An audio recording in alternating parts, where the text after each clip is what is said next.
Marlowe Wax and Justin Barron graduated. How will Syracuse fill those gaps at linebacker?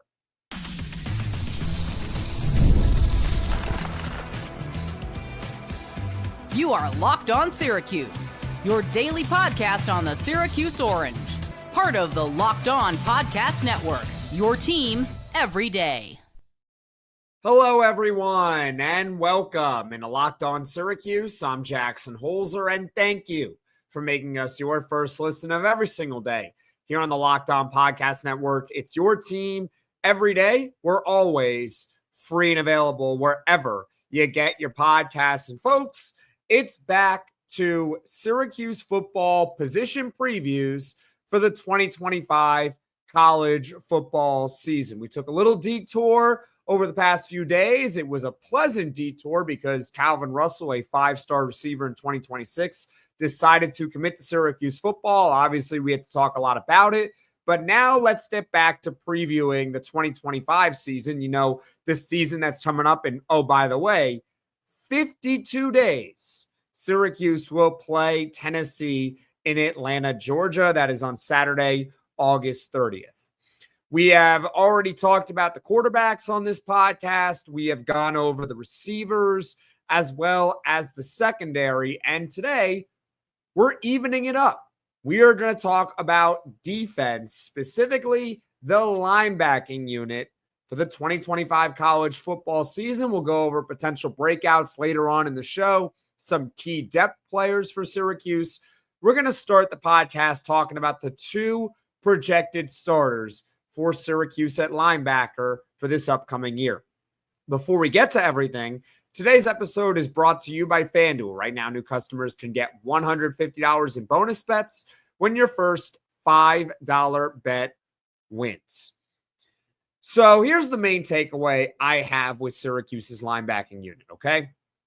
Some position groups are going to look stronger than others on paper, right? We've talked about how the receiving unit for Syracuse with Daryl Gill and tons of potential behind him, that could be one of the strengths of Syracuse this upcoming season.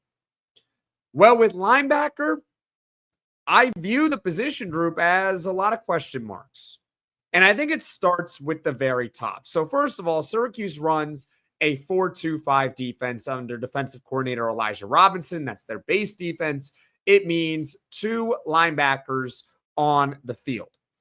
The two starters that I am projecting each have question marks. You got Derek McDonald and Gary Bryant. And just because I'm projecting them to be starters, A, it doesn't mean that they are going to end up being the starters. And B, I don't think either of them are necessarily going to have the longest leash in the world. So let's get to Derek McDonald first.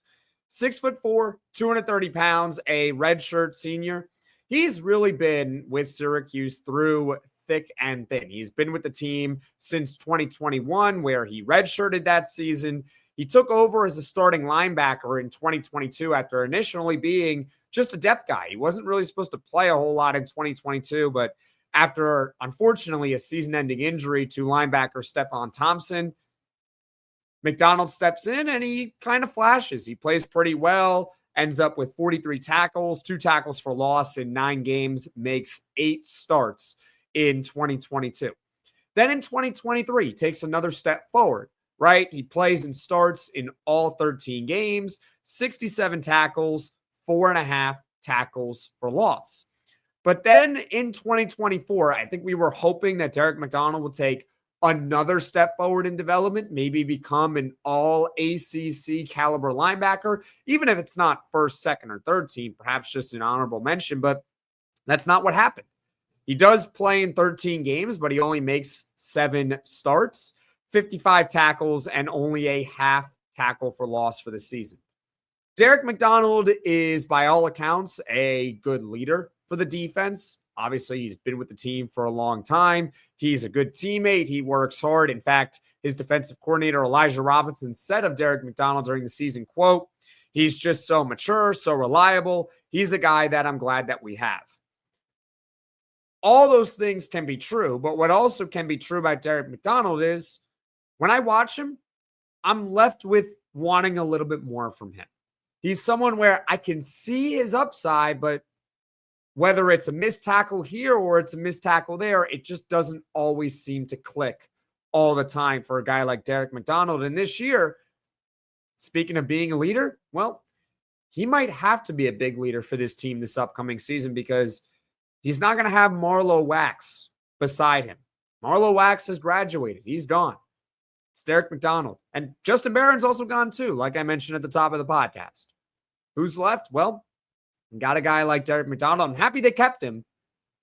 But are we really confident he could be a starting linebacker this upcoming season?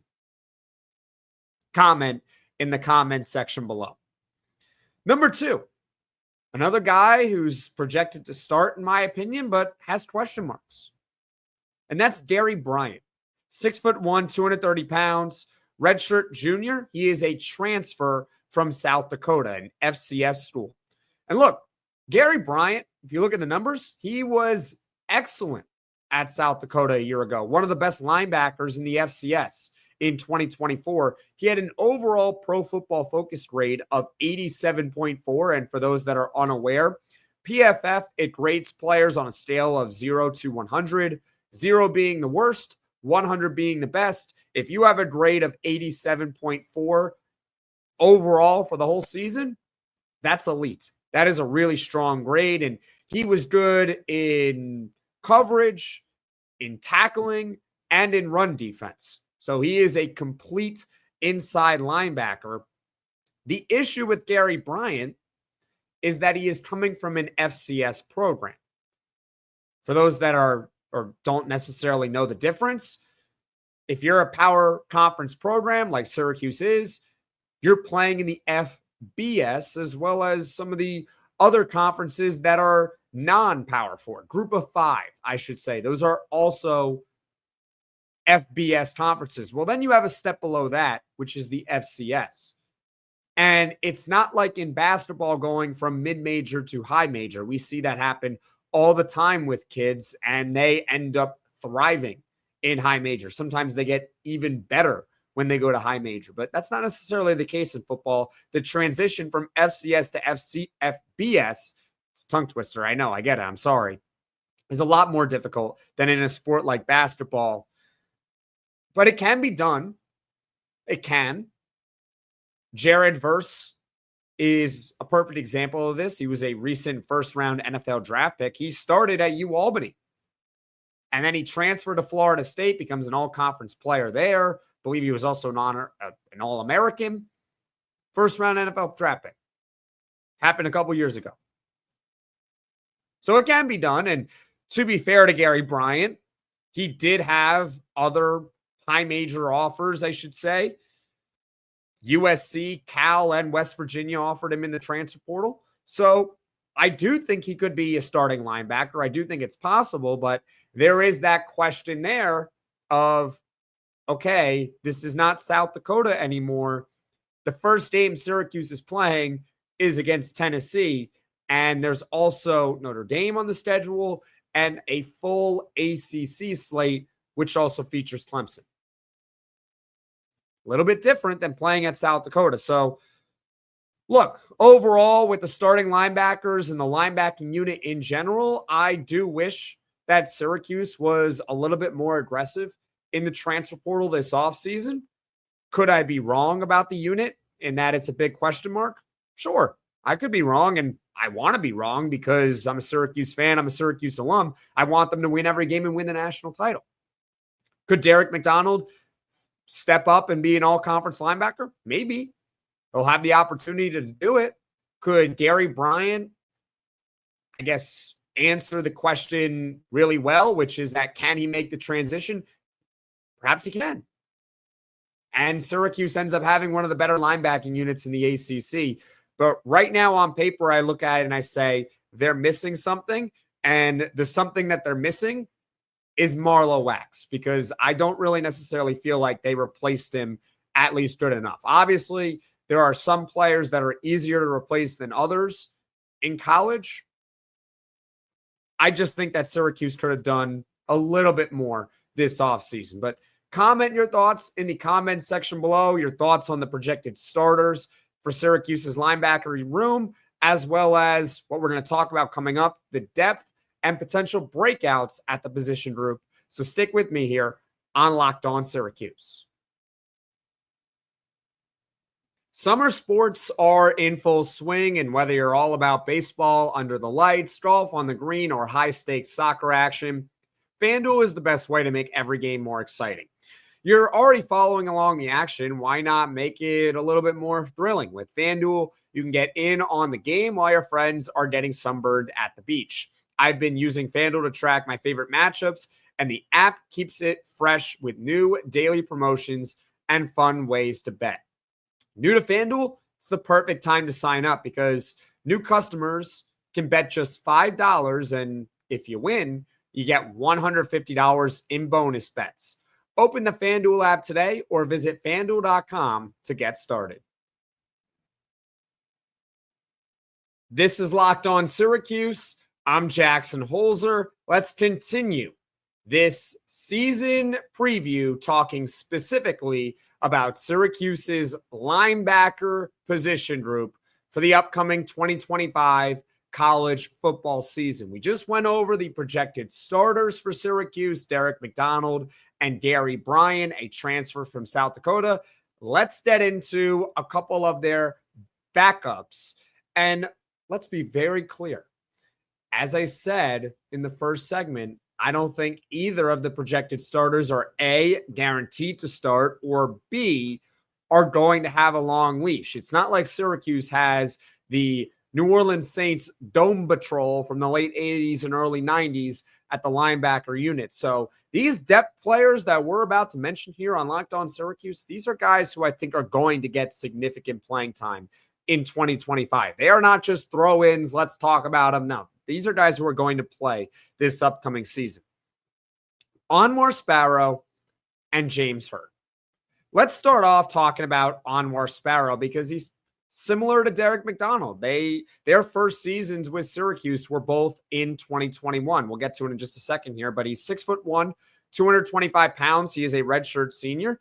Anwar Sparrow was someone who originally entered the transfer portal in December, but decided he wanted to ultimately stay with Syracuse. See, players can enter the transfer portal and ultimately return to their respective school. It does happen, and in the case of Anwar Sparrow, that is exactly what happened with him.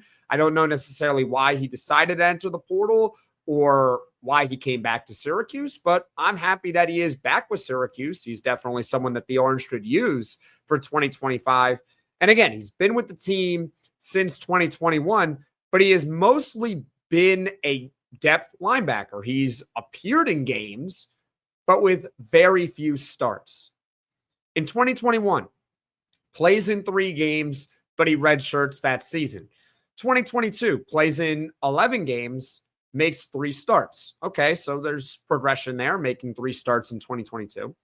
2023, plays in all 13 games, but does not make a single start.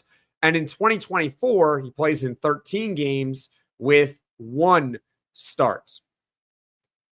I don't know why Anwar Sparrow decided to enter the portal, but look, him coming back, I think is awesome for him because I look at this season and I say there is a significant opportunity for playing time at linebacker, especially with a head coach like Fran Brown.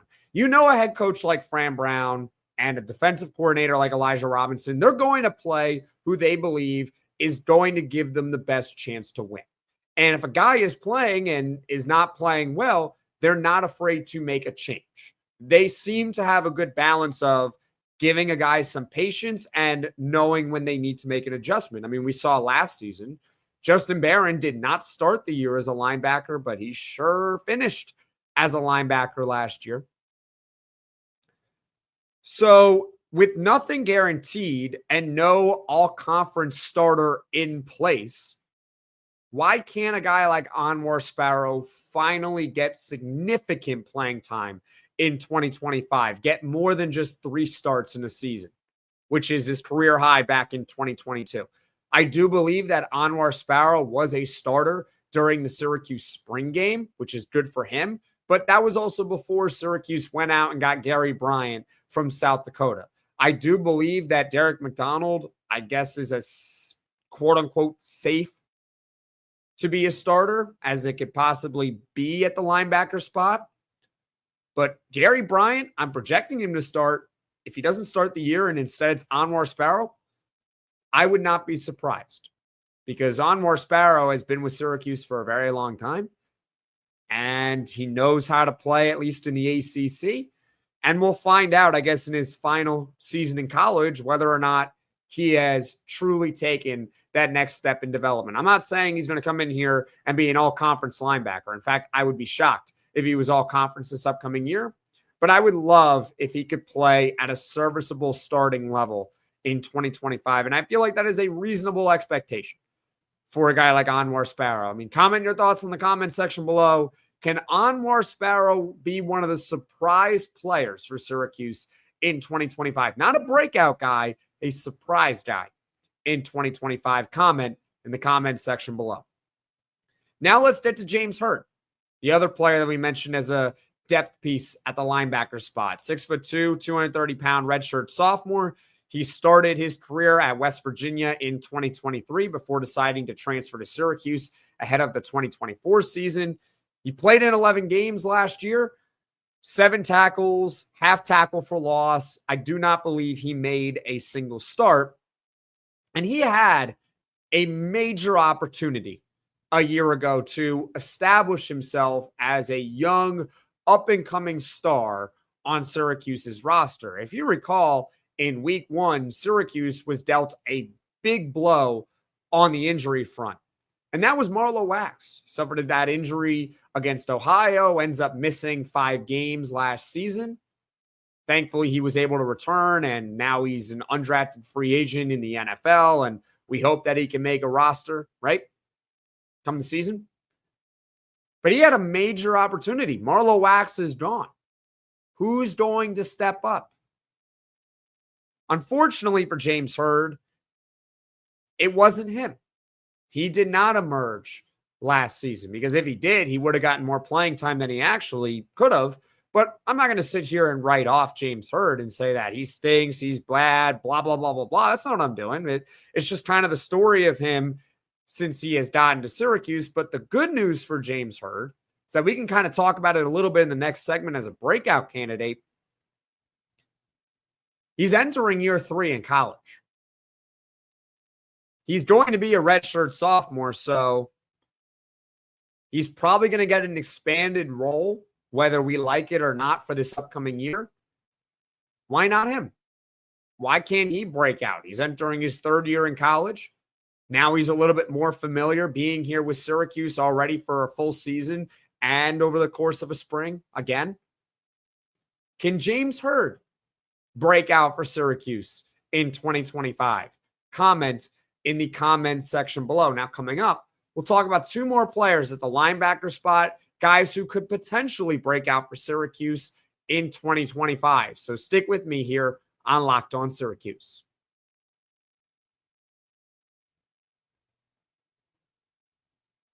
This is Locked On Syracuse. I'm Jackson Holzer, and we're rounding out this podcast talking about potential breakout players for Syracuse at the linebacker position for the 2025 college football season. But before we do so, hey, since you've already made it this far in the podcast, I really appreciate it. Thank you all so much. If you haven't done so already, if you can just do me a favor, hit that like button, hit that subscribe button, because it helps the channel grow to reach all Syracuse Orange fans. And of course, thank you to all those who continue to like and subscribe to Locked On Syracuse each and every day. You all are truly the best. We are closing in on college football once again, right? We are just about 50 days away, 52 to be exact. And you're going to want to keep it locked right here in the Locked On Syracuse for more Syracuse football news and updates and previews. Okay. So with that being said, let's get into 2 players who could break out for Syracuse football at the linebacker spot. Again, what I said in the previous segment, though, you could loop in James Hurd as well, because James Hurd is going to be a redshirt sophomore, and therefore entering year 3 in college football. I consider that player a breakout candidate. But with these two guys, they are a little bit younger, and I do think that they are players who could really skyrocket up the depth chart this upcoming season. The first player that we're about to talk about, someone who could break out for Syracuse in 2025, true freshman, 6'1", 235-pound linebacker from Montreal, Canada, Antoine Deslauriers, a 3-star linebacker in the class of 2025, a top 20 linebacker in the country over on ESPN. This is someone who maybe shouldn't be a 3-star, maybe should be considered a little bit better than that, because he wasn't just offered by Syracuse. He was offered from programs like Notre Dame, Miami, Florida State, Auburn, Texas A&M, and I'm not even mentioning schools like Tennessee, South Carolina, Oklahoma, and Michigan State also offered Antoine Deslauriers, not to mention Maryland was involved and Georgia Tech was there too. But despite all the interest that Antoine Deslauriers received, according to 24/7 Sports, he only took one official visit during his recruitment, and that was with Syracuse football. And hey, he's got good size. He's got good strength. We'll see if he can cover at the next level. But overall, I think Antoine Deslauriers' rating, regardless of the major recruiting service you use, might be a little bit too low when you consider the other programs that were offering this kid. And we know that Fran Brown is not afraid to play a true freshman. We saw him do it last season. Marcellus Barnes was a starting corner when he was healthy. Murad Watson was a starting defensive lineman. Demetrius Samuel Jr. projects to be probably the number 1 corner for Syracuse in 2025. Fran Brown is someone who he's going to make you earn your stripes, right? You have to earn playing time under Fran Brown, but he doesn't care what year you are. Oh, you're a senior, you're a junior, you're a sophomore, you're a freshman, this is your first year here. It doesn't matter. If you're the best player, he's going to play you because he wants to win. Not all coaches are like that. Some coaches, they get a true freshman and they sit no matter what, unless they are truly, truly special. With Fran Brown, he's going to play who he believes gives him the best chance to win. So if a guy like Antoine Deslauriers, if he impresses right off the bat, I could see him end up being in the starting lineup at some point during 2025. This is someone who could be a significant piece for Syracuse at the linebacker position for this season and maybe for plenty of more seasons to come. So we'll find out. But I have a feeling that Antoine Deslauriers could have a really good year for Syracuse as a true freshman. Next up is Caden Brown. We don't really talk a lot about Caden Brown here on this podcast. 6'4", 200-pound true sophomore. He was an ESPN 4-star recruit. In 2024, he was one of the top players to come out of New York State in the 2024 recruiting cycle. And last season, he played in 11 games, so he did not preserve his red shirt. And he only made 3 tackles. And it goes back to what I've been saying about this linebacker position group this whole time. The top-end talent has got a lot more questions than what it has had the previous couple of seasons. If we're being honest, it does. There is no Marlowe wax there. Looks like the top linebacker is Derek McDonald. Behind him is a guy who played at FCS a year ago in South Dakota, Gary Bryant. And behind those guys, you got Anwar, Sparrow, and James Hurd, who were with Syracuse last year, who had opportunities to impress for Syracuse. Well, why can't a guy like Caden Brown, who was a 4-star recruit in 2024, have a big season in 2025? Because he's going to have the opportunity. He's someone who could, I think, really benefit from having a strong fall camp, which is coming up for Syracuse soon. And hey, if he does, maybe him and Antoine Deslauriers, they're both young guys, if they could both potentially break out for Syracuse, well, we got Syracuse's 2 future linebackers for years to come, which would be great. So who knows? But overall, this linebacker position group, when you look at the starters, you look at the depth, you look at the breakouts, they are going to need some questions answered in a positive way because they got a lot of questions. Can Derek McDonald finally put it all together? Can Gary Bryant transition from FCS to FBS? We've seen it before, but it's rare. Can Anwar Sparrow take the next step in his development entering his final season in college? Can James Hurd entering year 3 play a bigger role than he did last season? And then as we capped off the podcast talking about 2 young guys who they're really young, but they could be really talented and could be playing significantly in 2025. And I would love your thoughts in the comments section below on Syracuse's linebacker position group for 2025. So comment in the comment section below. Now, as far as what is coming up on Locked On Syracuse here in the near future, tomorrow, maybe we'll do Syracuse football recruiting update. Maybe not. I'm still trying to figure that out because we got some announcements coming up in the next few days. So we might be able to do a Syracuse football recruiting podcast tomorrow, but if not, it's probably going to be another Syracuse football position preview. Don't know the position yet. On Friday, we will do Poll Friday. Where will Syracuse's 2026 recruiting class finish by signing day? I checked 24/7 Sports this morning. It dropped to 22 overall in the nation. At the time I asked, it was at 21, but still 22 is pretty darn good for Syracuse football. So that's what's coming up in the near future here on Locked On Syracuse. Thank you for making Locked On Syracuse your first listen today. And for your second listen, check out the Locked On Portal Show with football recruiting expert Bryant Smith, who's got the latest rumors and signings each and every day. Be the most informed fan on the rapid changes to the college football landscape. Find the Portal Podcast on YouTube or wherever you get your podcasts. Folks, thank you all so much for watching. Thank you all so much for listening. If you like this podcast, be sure to hit that like button. If you really enjoyed this podcast, be sure to hit subscribe. Tell all your friends about Locked On Syracuse, and I will see you all again soon.